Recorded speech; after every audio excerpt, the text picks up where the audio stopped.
আজ শনিবার 1 চৈত্র 1432 বঙ্গাব্দ। বইমেলার 17তম দিনে আমি তামান্না খন্দকার আপনাদেরকে স্বাগত জানাচ্ছি বেঙ্গল বুকস প্রেজেন্টস টিবিএস বইমেলা প্রাঙ্গণ থেকে। আজ আমাদের সাথে উপস্থিত আছেন কবি, কথাসাহিত্যিক, অনুবাদক কুমার চক্রবর্তী।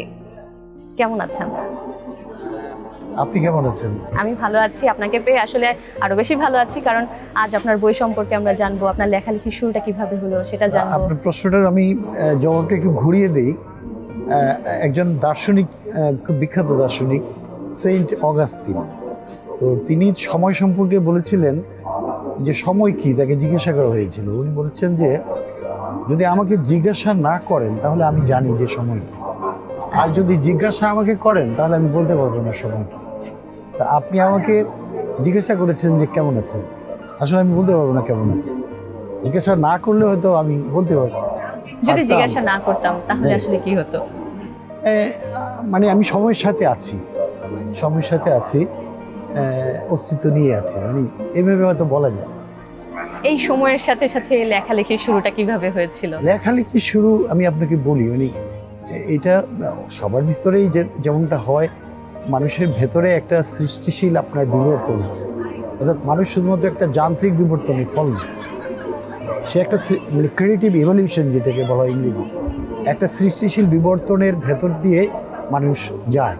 ওই সৃষ্টিশীল বিবর্তনের অংশ হিসেবে তার ভেতরে কিছু কিছু বিশেষ প্রবণতা, বিচিত্র প্রবণতার জন্ম হয়।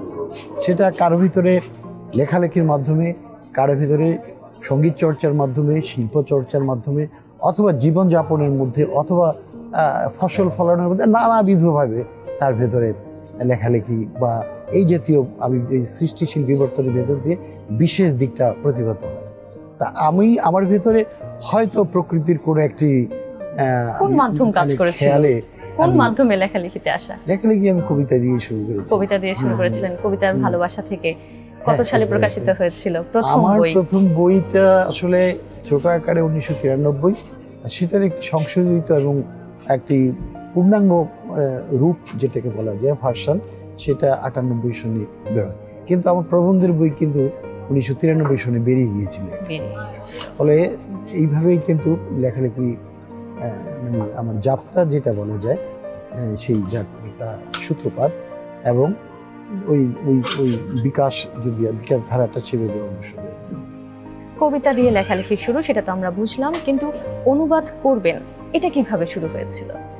এটা বিশেষ একটি ভালো লাগা থেকে আমি বলি যে সেটা হচ্ছে নোবেল পুরস্কারপ্রাপ্ত একজন বিখ্যাত কবি সুইডেনের থমাস ট্রাস্টমান। তো তার কবিতা 1995 সনে আমি কোনোভাবে আর কি পড়ি, আমার এক ওখানকার এক কবি বন্ধু আমাকে দিয়েছিলেন। তিনি ওই তার বইটা পড়ে আমি ওই কবি পত্নীকে, মানে কবির স্ত্রীকে চিঠি লিখি, কারণ ট্রাস্টমান তখন অসুস্থ। আচ্ছা। চিঠি লেখার পরে তিনি বই পাঠিয়ে দেন আমাকে, ছবি পাঠিয়ে দেন, এবং ট্রাস্টমানের উপরে নানা কাজ হয়েছে সেগুলোর কিছু সংখ্যা আমাকে পাঠিয়ে দেন। তো ওই কবিতা পড়েই আমি তাড়িত হই যে ট্রাস্টমারকে আমার যে এত ভালো লাগলো, সেই ভালো লাগাটা আমার নিজের সৃষ্টিশীলতার সাথে কি করে সন্নিবেশ করা যায়। সেই তারা থেকে আমি ট্রাস্টমারের অনুবাদটা করি 1996 সনে, এবং সেটা পরবর্তী সময়ে আরও পরিপূর্ণ হয়ে, অনুপূরিত হয়ে 2002 সনে একবার বের হয়, আবার বোধহয় 12 সনে ট্রাস্টমার নোবেল পাওয়ার পরে আবার বের হয়। এবং ইত্য বছরে অন্য কবিও আমার যাদের ভালো লেগে যায়, সেই কবিদের কবিতা পড়েও তাদেরকে অনুবাদ করে একটা প্রেরণা কাজ করে। অর্থাৎ আপনার ভেতরে একটি কাজের যে মূল প্রেরণার পাশাপাশি কিছু অনুপ্রেরণা এসে যায়, যে আমি মূল প্রেরণা হয়তো কবিতা লেখা বা প্রবন্ধ লেখা, তার অনুপ্রেরণা হিসেবে মানে অনুবাদের বিষয়টা চলে আসে, এবং সেটা আমার কবিতা লেখারই এক জাতীয় ফলশ্রুতি বলতে পারবো, ফলাফল। অনুবাদ নিয়ে কথা বলছিলাম, যখন আমি অনুবাদ করি তখন আমার কবিতার যে প্রেরণা, সেটার সাথে অন্যদের কবিতার যে অবস্থা বা প্রেরণা, সেটাকে মিলিয়ে দেখার এক জাতীয় প্রচেষ্টা থেকে বলি। অনুবাদ নিয়ে কথা বলছিলাম, আপনার একটা বই আছে, আমি মুক্ত নই, আমি উন্মুক্ত। নামটার ভিতরে একটা ব্যাপার আছে। নামটা হচ্ছে আমি উন্মুক্ত নই। শূন্য নই, আমি শূন্য নই, আমি উন্মুক্ত। হ্যাঁ। এই যে একটা ব্যাপার, আমি শূন্য নই কিন্তু আমি উন্মুক্ত। আমার নামের ভিতরেই একটা গভীর একটা ব্যাপার, মানে আপনি নামটা কি ভেবে দিয়েছিলেন? এটা আসলে ওই ট্রান্সফরমারের কবিতার একটি মানে টাচ স্টোন লাইন আচ্ছা আমি আচ্ছা ব্যবহার করেছি আচ্ছা বইয়ের শিরোনামে আর কি। I am not empty, I am open, মানে ইংরেজিতে আর কি। মানে এটার মধ্যে একটা বিশাল দার্শনিকতার ব্যাপার রয়েছে আর কি, যে আমাকে মানে এমটি মানে আমি খালি নই, শূন্য শূন্য নই। নই। তার মানে আমাকে তোমরা অস্তিত্বহীন ভেবো না, আমি আসলে ওপেন।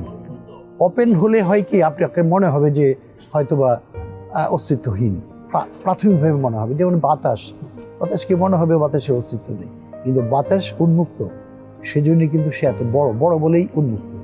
ধারণাটা মানে ফিলোসফিক্যাল যে মিনিংটা, ফিলোসফিটা অনেক গভীর, অনেক মানে বোঝার একটা ব্যাপার আছে। কাস্টমারের কবিতার একটি বিখ্যাত কবিতার একটি লাইন। হ্যাঁ, ভ্যারমিয়ার নামে তার একটি কবিতা আছে বিখ্যাত। ভার্মিয়ার একজন আর্টিস্ট ছিলেন আর কি, ডাচ শিল্পী।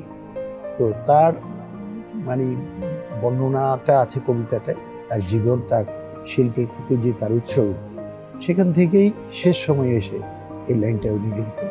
কবিতাটা এই লাইন দিয়ে শেষ হয়ে গেছে। আপনার আরো কিছু বই আছে, সেগুলো নিয়েও কথা বলবো।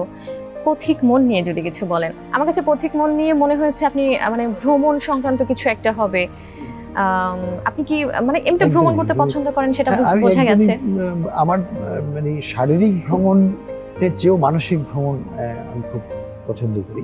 মানসিক ভ্রমণ মানে আপনি এক জায়গায় বসে থেকেও ভ্রমণ করতে পারেন, অথবা ছোট জায়গার ভেতরে যে আসা যাওয়ার পথেও আপনার এই ভ্রমণটা হতে পারে।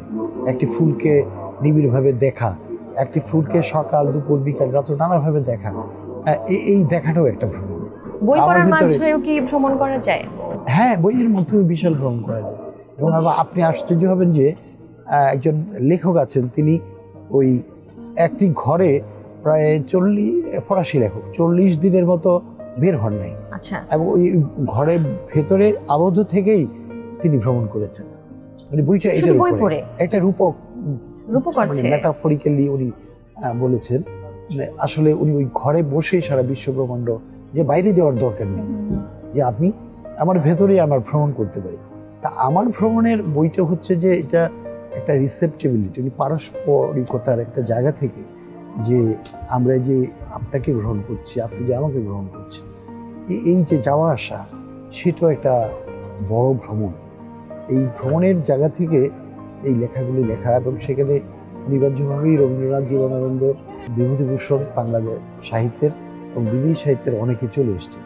তাদের যে ভ্রামণিক যে ব্যাপারটা, সেটাকে তুলে ধরে আমি এক জাতীয় সাহিত্যিক একটি নির্যাস গড়ে তোলার প্রচেষ্টা চালিয়েছিলাম। বইটা অনেকে পছন্দ করেছেন, আমারও কিন্তু খুব পছন্দের বই। এই যেন এক আত্ম উপলব্ধির অনেক বড় একটা উৎসব, এবং আমি জানি উৎসব নিয়ে আপনার একটা বই আছে, উৎসব নামে। উৎসব সেটা একদমই ভালোবাসা, কাম এবং আপনার প্রেমকে নিয়ে লেখা, প্রেম কাম নিয়ে লেখা, এবং আমার কাছে যৌনতা নিয়ে আপনাকে বইতে অনেক কিছু আছে। সেটা হচ্ছে মানে আমি বোঝাতে চেয়েছি যে জীবন এক উৎসব।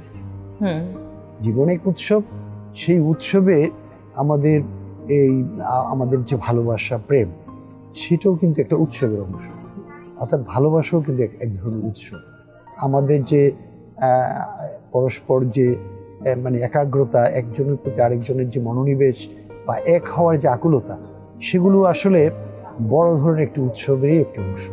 উৎসব মানে তো যেটা আপনাকে সুখ দেয়। উৎসব শব্দের অর্থ কিন্তু মূলত হচ্ছে যা আপনাকে সুখ দেয়, অর্থাৎ সুখ প্রসব করে যে তাকে উৎসব বলা হয়। তাহলে ভালোবাসা নিশ্চয়ই সুখ প্রসব করে, সুখ দেয় আপনাকে, এবং ইন্দ্রিয়ের যে আপনার অভিগমন, সেটা আমাকে সুখ দেয়। তো সুতরাং ওই জায়গা থেকেই মানে উৎসব বইটি প্রচেষ্টা করা হয়েছে। সেটাও অনেকের ভালো লেগেছে, বইটার একটু ভিন্ন ধর্মিতা ছিল। আপনার দর্শন বেশ আত্ম উপলব্ধি কেন্দ্রিক, এটা বোঝা যায়। এবং আপনার একটা বইও আছে, শয়ন ঘরের দর্শন। এটা হচ্ছে যে আসলে মার্কি দা সাদ নামে একজন খুবই বিতর্কিত একজন লেখক ছিলেন ফরাসি দেশে। তিনি দীর্ঘকাল প্রায় 100 বছরেরও বেশি নিষিদ্ধ ছিল। নিষিদ্ধ ছিল। হ্যাঁ, সেখানে তার যে আপনি জানেন যে আমরা স্যাডিস্ট বলি, স্যাডিজম, যে এটা তার নাম থেকে এসছে, সাদ থেকে ইংরেজিতে স্যাডিজম, স্যাডিস্ট শব্দগুলো এসছে।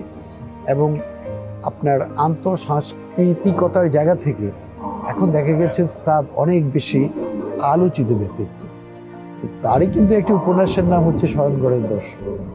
হ্যাঁ, তো ফিলোসফি ইন দ্য বেডরুম ইংরেজিতে। তো ওই বইটা আসলে তাকে নিয়ে, সেখানে তার যে চিন্তা চেতনা, তার যে নৈরাশ্যবাদ বা নৈরাজ্যবাদী চিন্তা, যেটা ওই সময়ও অনেক লেখককে তাড়িত করেছে। গোপনে গোপনে তার বই অনেক বড় বড় লেখকরা পড়ত। হ্যাঁ, তো এই জায়গা থেকে বাংলা ভাষায় সাদের উপরে খুব একটা লেখা হয়নি। তা সেজন্যই কিন্তু এই বইটা আমি লিখি। মূলত এটা প্রকাশক উজানের খুব দাবি ছিল যে আপনি এইটার উপর একটা ছোট আকারে হলে একটা বই লেখেন। সেই প্রচেষ্টা শয়নঘরের দর্শন। আপনার আত্মধ্বনি বইটা সম্পর্কে জানতে চাইবো।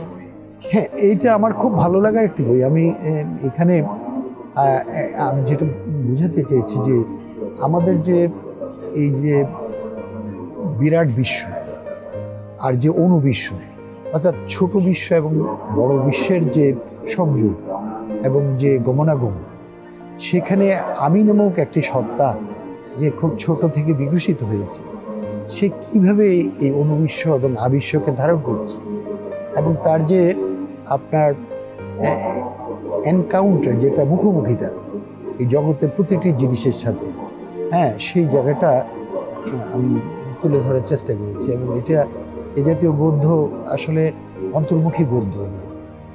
সেই অর্থে এই বইটাও অনেকের কাছ থেকে আমি ভালো লাগার পেয়েছি, কথা শুনেছি যে তারা বইটি এক নজরেই ভালো লেগেছে, এক পড়াতেই তাদের ভালো লেগেছে। এবং বইটি এভাবেই অনেকের কাছ থেকে লেখকের আসলে সার্থকতাটাই এখানে যে আমার পাঠকের ভালো লেগেছে। আমি আর লেখার সার্থকতা বা ব্যর্থতাটা আমি আসলে ওইভাবে চিন্তা করি না। লেখাটা আমার কাছে হচ্ছে যে এক জাতীয় রক্ষার একটা উপায়। এটা হচ্ছে মানে টেকনোলজি অফ দি সেল। আমার নিজেকে রক্ষা করার জন্য পৃথিবীতে যে নানা জাতীয় আঘাত বা আপনার বিভিন্ন বিষয় থেকে আমি কিভাবে নিজেকে রক্ষা করতে পারি, কারণ আমাকেও সওয়াল জবাব করতে হচ্ছে নানা জিনিসের সাথে, নানা ন্যারেটিভের সাথে, নানা যুক্তি প্রতিযুক্তির সাথে। সেজন্যই লেখার মাধ্যমে আমি আসলে নিজের সত্তার এক জাতীয় মানে যত্ন নিই। এটাই আমার লেখার উদ্দেশ্য। এখানে আমার সার্থকতা ব্যর্থতা কিছুই নেই। আমি আসলে আমার নিজের সত্তার এক জাতীয় অনুশীলন এবং তাকে মানে লেখা হচ্ছে একজন লেখকের সন্তান। বর্তমান পাঠকের কাছ থেকে আপনার প্রত্যাশা কি? তাদেরকে কিছু বলতে চান? প্রত্যাশা আমার কিছুই নাই। আমার কাজ লিখি, পাঠক নিজে কিভাবে গড়ে উঠবেন সেটা তার নিজের, ওই যে বললাম, তার ক্রিয়েটিভ ইভ্যালুয়েশন, যেটা সৃষ্টিশীল তার বিকাশ বিবর্তন, সেখান থেকে পাঠক উঠে আসবেন, নানা ধরনের বই পড়বেন। আর শুধু যে বই পড়তে হবে জগতে এমন কোনো কথা তো আমি বিশ্বাস করি না। হ্যাঁ, নানা ধরনের জায়গায় মানুষ বিচরণ করবে, আর সব বই মাত্রই যে খুব সুখকর বা উচিত সে ধরনের ব্যাপারও না। ভালো বই খুঁজে পাওয়া যার যার মতো করে একটি সাংস্কৃতিক যে আমাদের যে চর্চা বা সাংস্কৃতিক যে অবস্থা, মানের উপর নির্ভর করে। সেই মানটা যদি সমাজের মধ্যে আসে তাহলে ভালো পাঠকের আবির্ভাব হবে এবং ভালো বইয়ের মানে উত্তরণ হতে থাকবে। বইমেলা থেকে প্রত্যাশা কি? বইমেলা, ওই যে বললাম, আমার কাছে বইমেলাও কিন্তু উৎসব। আমার কাছে উৎসব মানে বাংলা এই 21শে বইমেলা আমি বাংলাদেশি হিসেবে একটা উৎসবের মতো এখানে সুখ পাই। এই যে বললাম, সুখ প্রসব করে উৎসব। বইমেলা আমার কাছে সুখকর একটা অভিজ্ঞতা।